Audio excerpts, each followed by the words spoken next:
Tenemos un presidente que dice que más vale que no le hablen de que la ley es la ley.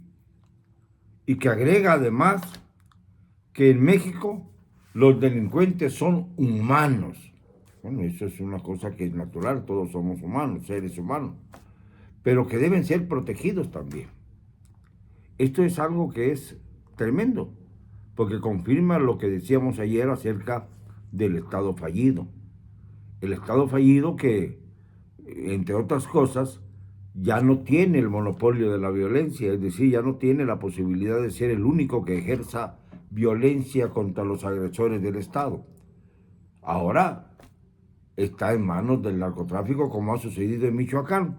El presidente dice que, como pretexto, que la realidad es que desbarataron algunos laboratorios de drogas, de cocaína, en Michoacán, que este era el objetivo militar y que se cumplió.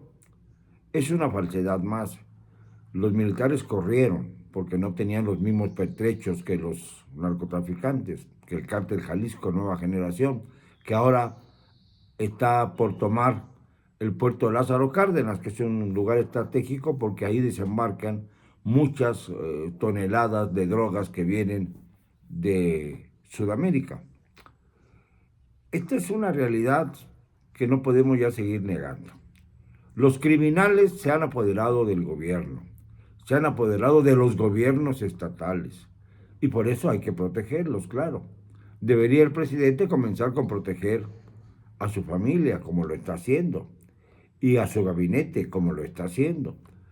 Eso es lo prioritario para él, que no vayan a caer ninguno de sus aliados, porque hay que proteger a los seres humanos, hay que proteger a los bípedos que están dentro del gobierno de la TTTT, los bípedos. Y yo me puse a revisar el gabinete del presidente López Obrador. Y hay algunos nombres que son francamente increíbles. Increíbles por lo poco que se les conoce y por lo que se les conoce por lo malo, no por lo bueno. Por ejemplo, María Luisa Albores González es secretaria de la Semarnat. ¿Han oído ustedes que haga algo? Es difícil encontrarlo. Está el exsecretario de Bienestar, Javier May Rodríguez. ¿Conocen que haya hecho algo? ¿Lo ubican? Tienen, por ejemplo, el rostro de él, que es un secretario, fue un secretario importante, según esto de la Cuarta Transformación. Ubican, por ejemplo, a Rosa Isela Rodríguez Velázquez, que es nada menos que la secretaria de Seguridad, y que desde que se fue Alfonso Durazo a su aventura de la gobernatura de Sonora, que tanto persiguió y que quizá era su proyecto de vida junto a Luis Donaldo Colosio en los tiempos en que era priista, muy priista, antes de dar el paso hacia el López Obradorismo más ruin. Ahí está ahora en su lugar Rosa Isela. Pero, ¿la conocemos? ¿Ha hecho algo? ¿Es destacada? ¿Y qué me cuentan de Víctor Villalobos Arámbula? Es el secretario de Agricultura y Desarrollo Rural. ¿Le suena? ¿Lo ubican? Bueno, y tenemos a Jorge Arganis, ese lo conocemos, pero por lo pobre de su participación. Él mismo dijo, bueno, las obras ya las está construyendo la Secretaría de la Defensa Nacional, aunque tengamos nosotros en la Secretaría de Comunicaciones los elementos para hacerlo. Esto es, se quejó y dijo, a lo mejor me cuesta la chamba. No le costó la chamba, simplemente lo rinconaron. Y ahí está, cobrando su sueldito, ya pasados, muy pasados los 70 años, y vive feliz, callando, como cualquiera otro de los delincuentes de cuello blanco. Y si nos vamos a la Secretaría de la Función Pública, ubican a Roberto Saucedo Aquino. Él es secretario desde el 21 de junio del 21 y no se conoce ninguna actividad que haya tenido. Tenemos a Luisa María Alcalde Luján, secretaria del Trabajo. ¿Qué ha hecho? ¿Ha servido para algo? Es rufianesco esto, ¿eh? Y luego seguimos en la lista a Román Meyer Falcón, secretario de la SEDATU, es decir, de la Desarrollo Agrario, Territorial y Urbano, una secretaría que es fundamental o debiera ser fundamental. Está marginado, no se oye hablar de él, no se oye de sus actuaciones, no ha intervenido, por ejemplo, en el terrible caso de el contrabando de maderas pinas de México hacia Guatemala.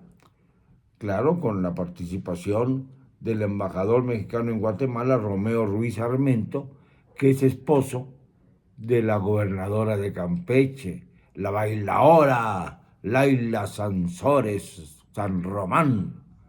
Entonces, es el plan Campeche-Guatemala, saquear las maderas finas, robárselas inmisericordiamente. Bueno, y seguimos. Alejandra Fraustro Guerrero, que es la secretaria de Cultura.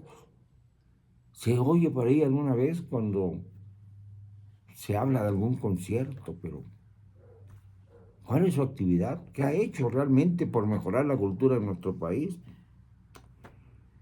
Miguel Torruco, secretario de Turismo, Torruco Turismo, con cuño de Carlos Slim Gelú, es decir, el suegro de Carlos Slim Domit. Y esta es la razón por la que está ahí en el gabinete. Es decir, es el representante de la vieja mafia en el poder. Así la llamaba el propio López Obrador antes de asumir la presidencia, cuando era opositor. Señalaba a Slim como uno de los miembros de la mafia del poder. Ahora es su amigo y tiene a su consuegro, en la Secretaría de Turismo. Y podemos seguir hablando de elementos verdaderamente trágicos. ¿Qué ha hecho María Estela Ríos, quien es la sucesora de Julio Scherer en la Consejería Jurídica del Ejecutivo Federal? Lo único que se sabe de ella es que en segunda fila, el día 1 de diciembre pasado, aplaudía como foca cada vez que hablaba su ícono López Obrador, o que pasaba junto a él, o que se le anunciaba. Aquello era la apoteosis para la señora Estela Ríos. Eso es lo que sirve, para lo que sirve la asesora jurídica del Ejecutivo Federal. ¿Y quién es el jefe de la presidencia? No hay jefe de la presidencia, porque ese cargo lo ostentaba Alfonso Romo Garza. Y Alfonso Romo Garza ahora es el empresario cómplice de López Obrador para acaparar los terrenos y los mantos acuíferos del sureste al paso de esa devastadora maquinaria que destruye la selva maya y la lacandona para hacer un tren, el Tren Maya, que difícilmente logre inaugurarse. Van a toda prisa, sin importar si derrumban, si destruyen las joyas arqueológicas que hay por ahí. No les importa nada, no les importa el país, les importan sus negocios, sus caprichos, sus tonterías. Y podemos seguir hablando de personajes que nadie conoce. ¿Ustedes conocen, por ejemplo, a Pedro Mario Centeno Santaella? Es el director del ISSSTE. Y que se sepa, el servicio de salud en el ISSSTE y en el país en general está por los suelos. Porque si bien hemos oído hablar de el secretario de Salud, Jorge Carlos Alcocer Varela, bien sabemos que el representante del sector salud ha sido el miserable doctor Muerte, Hugo López-Gatell, que ya no sale tanto porque ya se dice que se aplanó ahora sí la pandemia. Ya en Europa hay grandes manifestaciones públicas en los estadios, en las plazas de toros, etcétera, y ya parece que las cosas van a la normalidad, aunque en China hay millones de personas confinadas obligatoriamente por instrucciones del gobierno socialista. Están confinadas porque apareció otra nueva cepa del COVID. Y mientras nosotros, los mexicanos, a través de nuestro gran presidente López Obrador, compramos vacunas a Cuba. Eso fue el presidente. A comprar vacunas a Cuba y a que le impusieran la medalla a José Martí para que presuma que tiene la misma medalla que le impusieron a Evo Morales, a Hugo Chávez, a Nicolás Maduro Moro, etcétera, etcétera. Esta es la medalla con la que él se precia de ser ya líder internacional y dice que no va a asistir a la cumbre de las Américas allá en Los Ángeles hasta que no se invite a los presidentes de Cuba, naturalmente, de Nicaragua y de Venezuela, sus grandes amigos del sur, los grandes amigos del presidente. ¿Y qué me cuentan ustedes de la señora Victoria Rodríguez Ceja? ¿La conocen? Es una funcionaria de lo más importante, aunque no esté dentro del gabinete presidencial, porque el Banco de México es autónomo. Fíjense, está en manos del Banco de la Economía Nacional, está en manos de esta señora Victoria Rodríguez, el Banco de México. Y no sabemos cuál haya sido su actuación. Por cierto, en la jefatura de la presidencia, de donde fue extraído Alfonso Romo para convertirse en el gran empresario cómplice, no hay sustituto. Se canceló la oficina.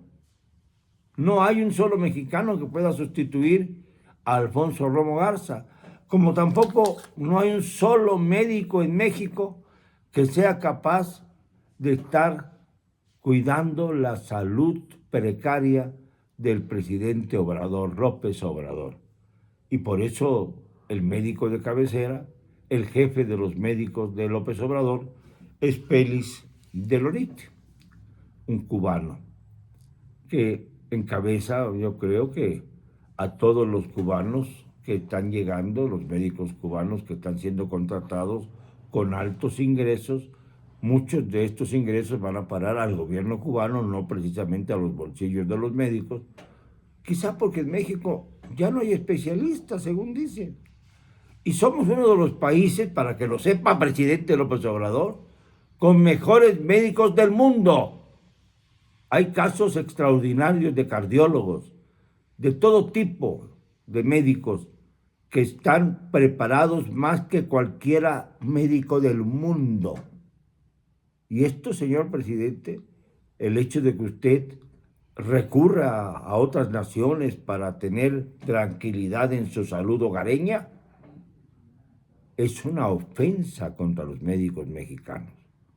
Usted como presidente no puede discriminar y hacer a un lado a los médicos mexicanos para darle su sitio a los médicos traídos desde Cuba, que es cierto, tienen muy desarrollado su sistema de salud, siquiera eso, pero que lo utilizan fundamentalmente para tratar de curar a personajes como Hugo Chávez, que se les acabó muriendo, ya tenía el cáncer muy avanzado.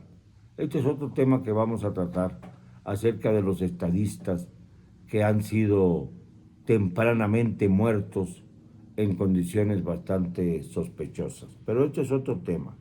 Mientras tanto, el presidente habla de que va a cuidar a los delincuentes.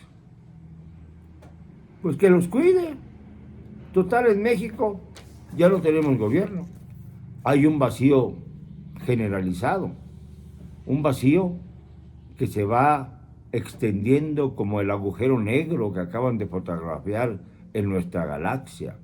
Un agujero negro que nos conduce al desastre. presidente, ya sé que no hubo quórum para votar que usted se fuera para revocarle el mandato, pero tenga usted un poco de dignidad y váyase ya, porque va a ser muy triste que tenga usted que salir en medio de la repulsa general y condenado históricamente. Me da pena. Lo siento, no me van a callar. Y lo digo, hoy y siempre, con cero cobardía.